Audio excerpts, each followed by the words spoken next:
Alô, amantes do melhor esporte do planeta, sou Ronaldo Pereira, o RP do Esporte Futeragindo com RP curto, grosso e reto, resumo futebolístico, mais objetivo do planeta. Sem demora, vamos para os nossos destaques por aí, hein? Destaques internacionais em 3 toques.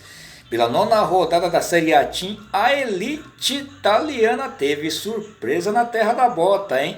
A 5ª colocada, a Fiorentina, foi surpreendida por 2-0 em casa para o Empoli, que até então estava na zona de rebaixamento, e deixou esta condição para a Udinese, ex-equipe de Zico, hein? A Udinese que empatou em casa por 1-1 com o 10º colocado, o Lecce. E olha que a Fiorentina na rodada passada, fora de casa, tinha vencido o atual 4º colocado, o Napoli, por 3-1.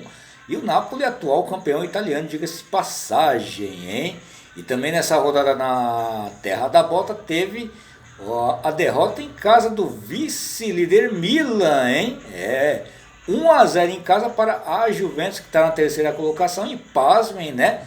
A Juventus, a maior vencedora da Itália, não está participando de nenhuma competição internacional. Pode acontecer com muita gente aqui no Brasil, hein?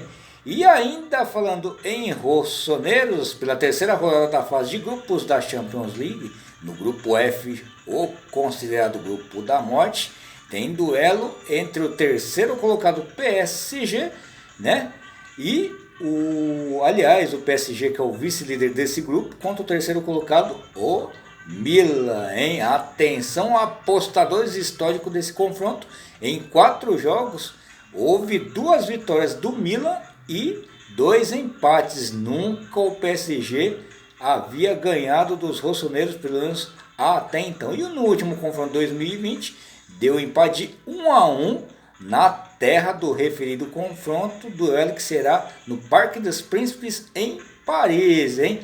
E a bola rola também na Championship, a 2ª onda inglesa, que não é 100% inglesa, hein? Porque tem 2 equipes do país de Gales, hein? O 5º colocado, o Cardiff, e o 16º colocado, o Swansea City, hein? Destaques nacionais em 5 toques. Próximo final de semana começa as quartas de final da 2ª divisão do Mineiro, na verdade a 3ª divisão. Não sei por que as federações fazem essas maquiações aí sem pé nem cabeça, né?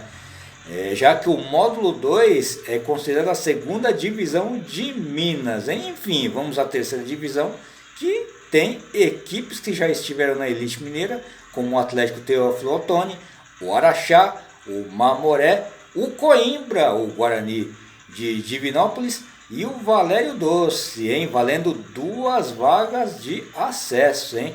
Na Série C, no último final de semana, o Brusque acabou perdendo por 2-1 em casa para o Amazonas. Sassá, mais uma vez, decisivo, fazendo o gol do título, hein? As 2 equipes estão na Série B de 2024, juntamente com o Operário de Ponta Grossa e o Paysandu, o grande papão da Curuzu, hein? Pela Série B, hein? Falando em Série B, após 33 rodadas, restam 5 para o fim da referida competição.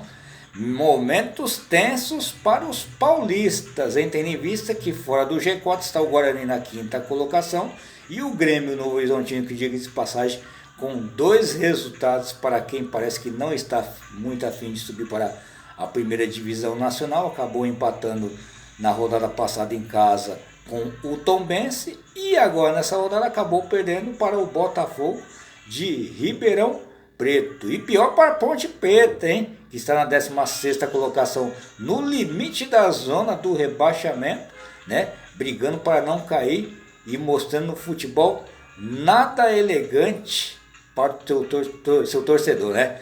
E não muito diferente na Série A elite nacional, após 28 rodadas, faltando 10 para terminar a referida competição, com o Santos na antepenúltima colocação.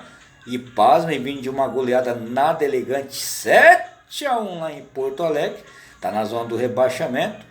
Louquinho para conhecer a 2ª onda nacional. E o Corinthians, hein, apesar de estar na 15ª colocação, né, mas com uma bela de uma saudade de conhecer a Série B. Parece que não tomou nada de vergonha na cara, né? E o Corinthians mostrando um péssimo futebol, diga-se de passagem, como mostrou na última rodada, atuando no Itaquerão, empatando em casa com o Lanterna por 1-1, hein? No próximo final de semana tem final da Copa Sul-Americana em Maldonado, no Uruguai, entre Fortaleza e LDU, hein? E mais uma vez, final entre Brasil e Equador. No ano passado deu 2-0 Independente Del Valle sobre o São Paulo. Será que vai ter revanche brasileira? Agradeço pela audiência e preferência. Abençoada seja a nossa semana. Eu fui, goodbye!